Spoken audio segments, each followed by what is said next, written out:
Assalamu alaikum viewers, how are you? Hope you all are fine. Today our topic is Pascal triangle. अब Pascal triangle क्या है? बहुत interesting और बहुत ही मज़े का टॉपिक है जो कि आपने अभी तक नहीं पढ़ा होगा। मैंने खुद अब अपनी यूनिवर्सिटी लाइफ में आकर पढ़ा था, उससे पहले मुझे भी नहीं पता था कि पास्कल ट्रायंगल होता क्या है। अब पास्कल ट्रायंगल हमें किस चीज़ में हेल्प करता है? जो हम अलजबरा के बेसिक फार्मूलाज पढ़ के आते हैं ना, जो हमारे पास a minus B whole square is equal to A square minus 2ab plus B square, या क्यूब के या 4 के किसी के भी, तो वो बेसिकली आते कहाँ से हैं? अब कोई तो माइंड उन्होंने लड़ाया होगा ना कि हमारे पास वो आंसर कैसे आ जाते हैं, तो आज उसका हम तरीका सीखेंगे कि वो आते कहाँ से हैं।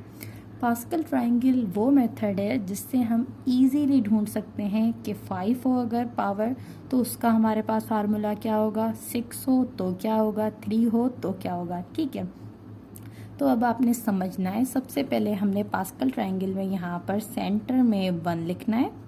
ठीक है, उसके बाद अब ये जो 1 है ना, ये हमारे पास यहाँ पर बहुत इम्पोर्टेंट है। क्यों? क्योंकि ये हमारे पास सारे स्टेप्स में हमारे साथ आने वाला है।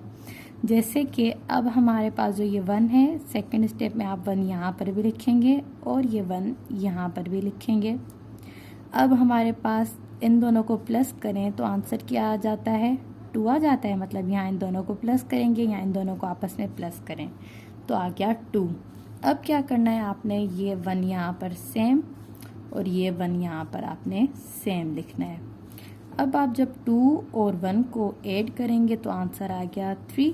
यहाँ पर 2 और 1 को ऐड करेंगे तो आंसर आ गया आपके पास 3। यहाँ पर अब आप 1 लिखें और ये 1 यहाँ पर लिखें। 1 और 3 को ऐड करेंगे तो आंसर आ गया 4। 3 और 3 को ऐड करेंगे तो आंसर आ गया 6। 3 एंड 1 को ऐड करेंगे तो आंसर आ गया 4। अब यहाँ पर देखें, ये 1 यहाँ लिखें और ये 1 यहाँ लिखें। तो ये 1 और 4 को प्लस करें तो आंसर आ गया 5। 4 और 6 को प्लस करें तो आंसर आ गया 10। 10 5। नेक्स्ट 1 स्टेप पर आए 6 के लिए।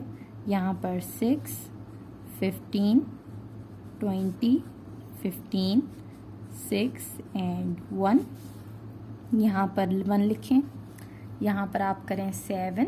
यहाँ पर क्या आएगा 21। यहाँ पर आएगा 35 35 21। यहाँ पर करें क्या आ गया 7। यहाँ पर आ गया 1। यहाँ पर करें 1 8 29 या 28। यहाँ पर आप इन दोनों को ऐड करें तो क्या आ जाएगा 6 एंड क्या आ जाएगा हमारे पास 5। इन दोनों को आपस में ऐड करें 70। यहाँ पर आ गया 56 28 8 इंटू 1। अब हमने जो पीछे आपको मैंने प्रॉब्लम्स करवाए हैं, किस फार्मूला पर करवाए हैं, डिफरेंस के फार्मूला पर, अब स्क्वायर के और क्यूब पर।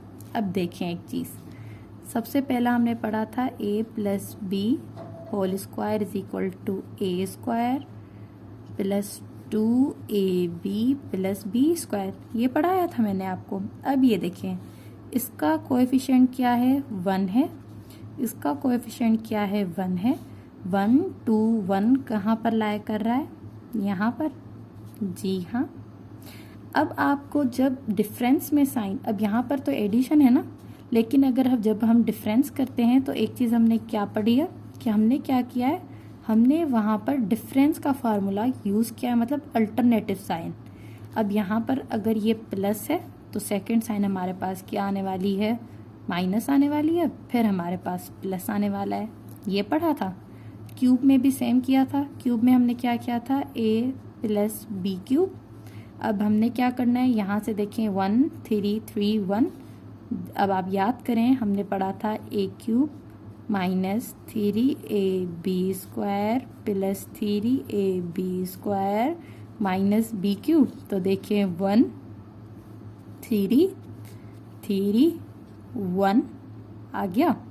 अब आप इजीली, ये तो मैंने यहाँ पर आपको 8 तक बनाना सिखाया है, लेकिन आप इससे भी ज़्यादा सीख सकते हैं, लेकिन मोस्टली जो होते हैं वो हमारे पास कम ही यूज़ होते हैं। लेकिन बेसिकली आपको यहाँ पर कॉन्सेप्ट देना था कि ये पास्कल ट्रायंगल से हमने ये जनरेट किए हैं, ये फार्मूलाज यहाँ से आए हैं। अब जैसे कि मैंने यहाँ से स्क्वायर का उठाया, लेकिन पॉजिटिव का था, नेगेटिव का उठाया, एडिशन में हमने सम का क्यूब का उठाया, यहाँ से आप 5 का उठा सकते हैं। अब हमने यहाँ पर एक और चीज़ सीखनी है।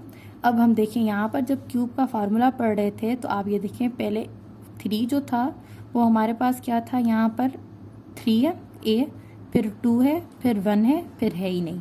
फिर यहाँ पर देखें जो दूसरा टर्म है हमारे पास बी, यहाँ पर B3, B2, B1 और यहाँ पर B नहीं है।